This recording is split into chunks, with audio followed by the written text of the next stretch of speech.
wise soul. If you're here, I'm going to guess a few things about you. You're grieving. You're doing way too much on your own. You're exhausted from being the strong one, maybe super mom. So, somewhere between the school runs, the dishes, the empty bed, and the nights that feel way too long, there is a part of you that wants something that you don't talk much about, or maybe not at all. It's a secret, right?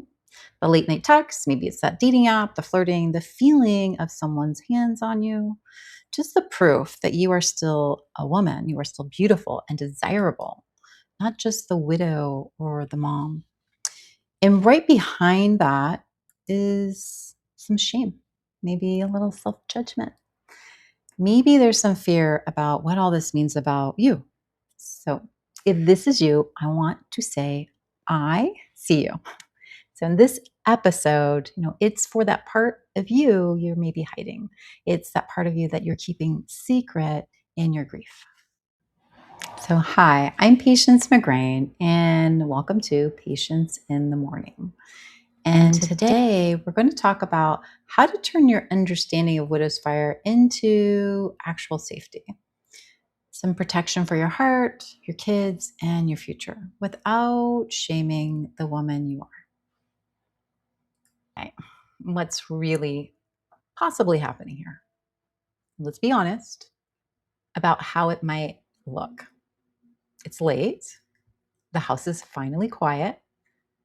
We should be sleeping, and instead we're on the phone, scrolling, half typing messages, and then maybe deleting them.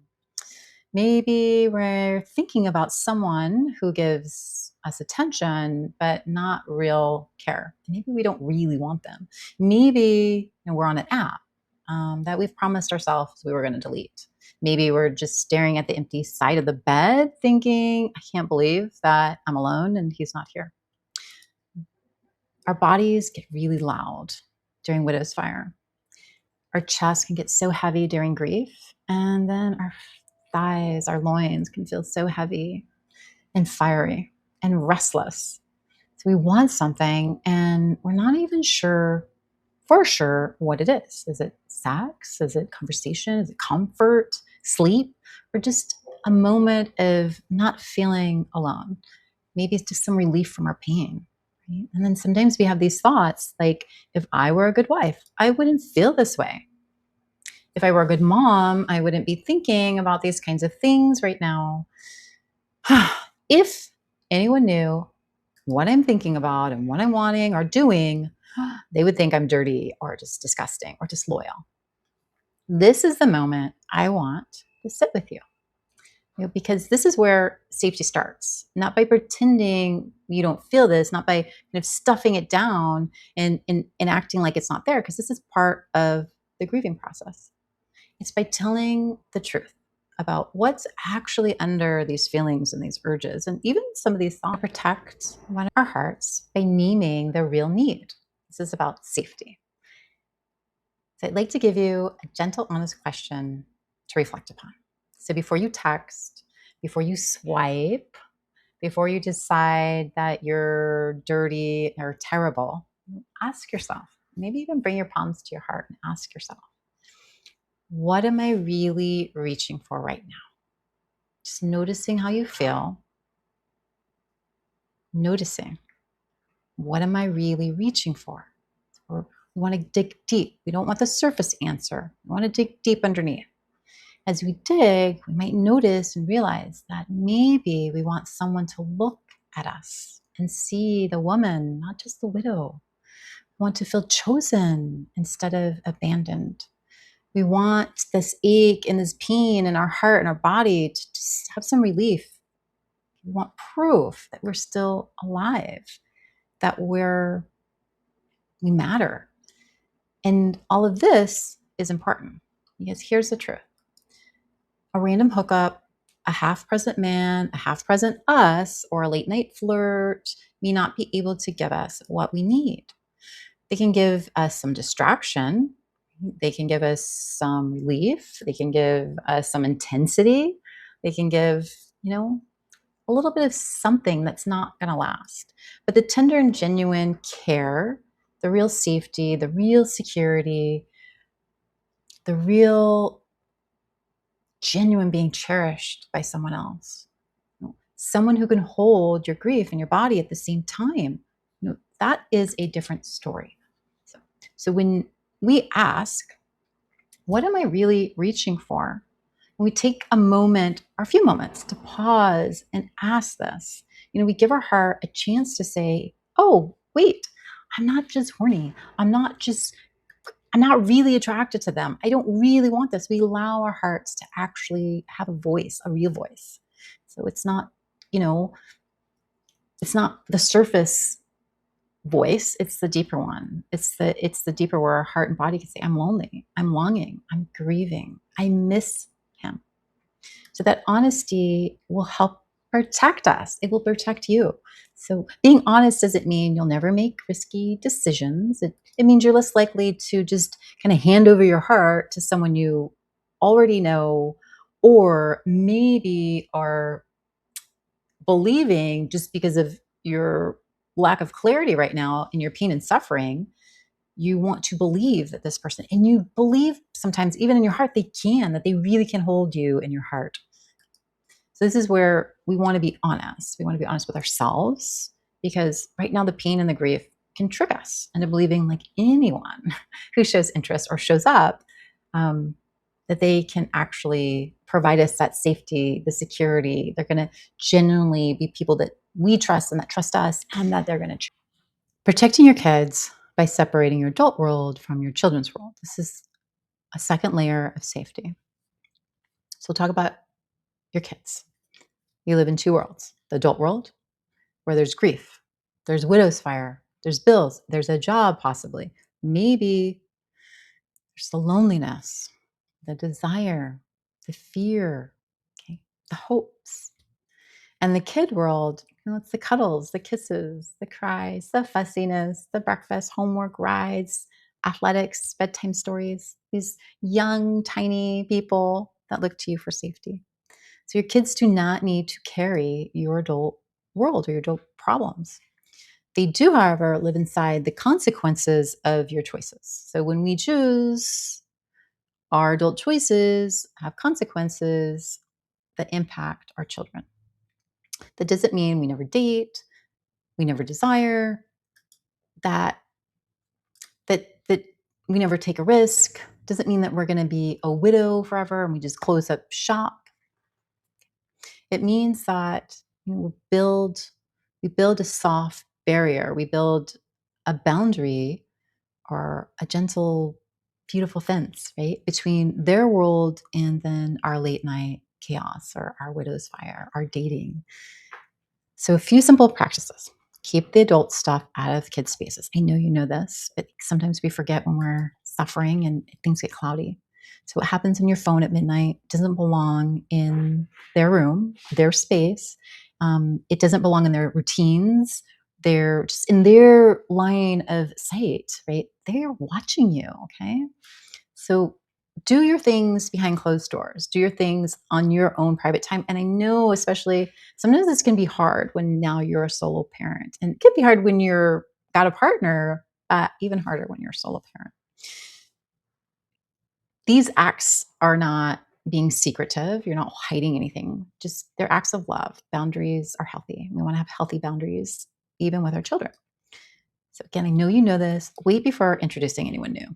So don't let the first person who makes your body feel alive or gives you interest, become part of your children's story. Don't let them into the house. Okay, meet them somewhere else. See if they can kind of handle our world, our grief, your honesty. The boundaries that you set before they ever meet your children. And sometimes I get it. Sometimes a friend shows up. Sometimes our best friend shows up and we let them in, and this turns into, well, they're feeding the fire. They're helping with that fire and those urges and that bodily grief process, right?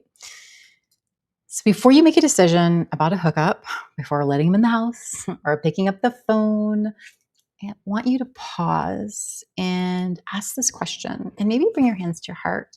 You can close your eyes or not.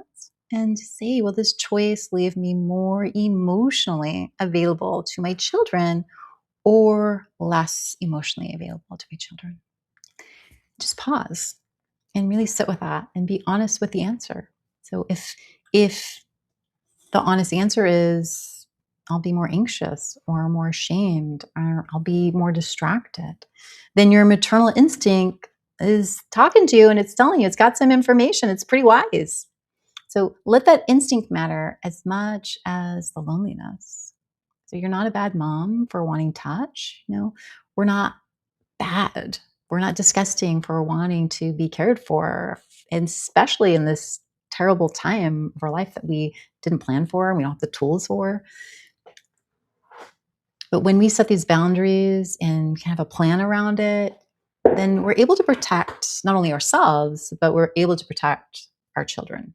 And we're protecting them, from any mistakes we might make, okay? Because we will make them. Right?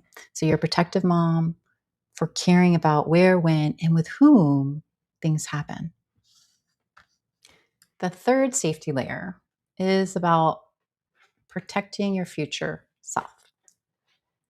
Now that you haven't met your future self, right? Imagine a couple of years from now, your future self, well, she's still a widow. She's still a mom. She's still beautiful. She knows more about her nervous system. She knows more about grief and secondary losses. She knows a little bit more about what kind of love feels really safe and secure. She's learned things that you're just starting to feel out now. And let's invite her voice in, right? So when you're on the edge of a choice that feels risky, emotionally, physically, spiritually, just let that future voice come in, okay? If future me was sitting on the end of the bed watching me, what would she say? Think about this. Would she say, hey, thank you for not ghosting your own heart for a little relief? Would she say, I understand why you wanted this, but please don't make this a pattern? Maybe don't make him a pattern. And please protect our body, our dignity, our children. We are worth so much more than we know right now. So she is you. She is the woman that you're becoming. You're becoming someone different than you were when you were living with your late partner. Okay, grief changes us. We're not the exact same. And so we need time to reconstruct who we are becoming. So taking this time to pause and think about this and reflect. This is safety for your future self. Right? This safety means making choices that your future you won't have to spend time or years kind of untangling, trying to make sense of. And it adds to, potentially can add to your grief, prolong it. So we will still make mistakes. We will still make messy choices. We will still have grief. It's all human. But even one moment, just one pause to ask ourselves, right? What would our future person think? Our future self, right? Can I change my actions and choices now? If I stop and pause and think, what's underneath? What do I want for my future? Right? So maybe I don't end up swiping. Maybe I don't take the drive to his house. Maybe, the next yes is really a no. So here we go. I learned about rituals. And I actually have a lot of rituals. So I wanted to think of some practical kind of safety ritual. The reality is the phone has a lot of access to us, a lot of access. So I'm going to make this a concrete one about the phone. It's a tiny ritual. Remember, we're only looking for 1% of change. This is small. This is easy to do, I think. It might be hard, but I think it's easy. The ritual is going to be move the phone. So if you know that, say, your danger zone is late at night, when you're tired, we've made over 35,000 decisions today. We're tired, we're grieving. Who knows what's on your plate, okay? You're now alone, the kids are asleep. So you might try to pick a time. Maybe it's 9 o'clock, maybe it's 10, maybe it's a little earlier. So at that time, we're going to physically put your phone Hopefully it's on like the sleep mode so you can go to sleep without being disturbed. Put that phone across the room. So somewhere where it's not easy for you. So we don't want it in the bed, we don't want it on the nightstand, but we want to cross the room. And if you're worried that maybe somebody's going to call you and it's important and you need it, like say maybe your kid's having a sleepover and you want to make sure you can get them, just turn the ringer up, right? And then have that person or child, make sure they're on your emergency contact. So if they called in the night, you would hear them. But everybody else, it's not important, is gets the do not disturb and that you're asleep. And then before you actually set the phone down, you need to pause, maybe bring a palm to your heart, and then whisper to yourself, I'm choosing to protect myself tonight. Okay, I can still choose to use my phone to engage in something, but I will make that choice from across the room. Pausing and saying that to ourselves does a few things. Okay, it gives our bodies a few extra seconds, between the urge and the action. And then it literally is giving like this physical space between us and those urges. So you'll have to cross the room, right? And it's going to give you a little time to remember that your heart, your kids, your future self, like what you want for them. And it also says to your nervous system, we're not just going to fall into this urge like this. We're allowed to pause and think. So we're not banning ourselves from connection. We're making connection a conscious choice instead of a reflex. And that is safety. We are building our safety system. Just to be clear, safety is love. It's not punishment. So before we close, I just want to offer you one more question to reflect. Okay? Because can sometimes feel like punishment, and it's sometimes boring, right? To be safe. So it can feel like no fun for you, no touch for you, no love for you. Maybe even feels like no life for you. So I don't want it to feel that way. So ask, if I believed that safety around Widow's Fire was an act of love for my children, for myself, would I keep doing XYZ? And what would I gently stop doing? Maybe I would keep doing the therapy, the grief counseling, the grief coaching. Maybe I'd keep having honest conversations with one safe platonic friend or a grief group. Maybe I'd be doing some kind of grief movement, like some somatic check-ins, something good for my body. Maybe the things you kind of kindly stop doing, maybe it's drinking and scrolling at the same time. No judging here. Maybe it's texting someone who always kind of leaves you feeling a little smaller, or maybe they're just a really big distraction. Maybe it's saying yes when your whole body actually wants to say no. Safety is not the opposite of honoring the woman in you. Safety is honoring the woman you are. Safety is honoring you, your children, your life, your future. Safety says your body is sacred. Your grief is sacred. Your children are sacred. Your future is sacred. And you do not have to hand any of these sacred things over to someone who cannot treat them in a way that is sacred. And you cannot hand any of those things over to someone when you are in pain and suffering, because pain and suffering often clouds our ability to see clearly. It clouds our ability to discern clearly.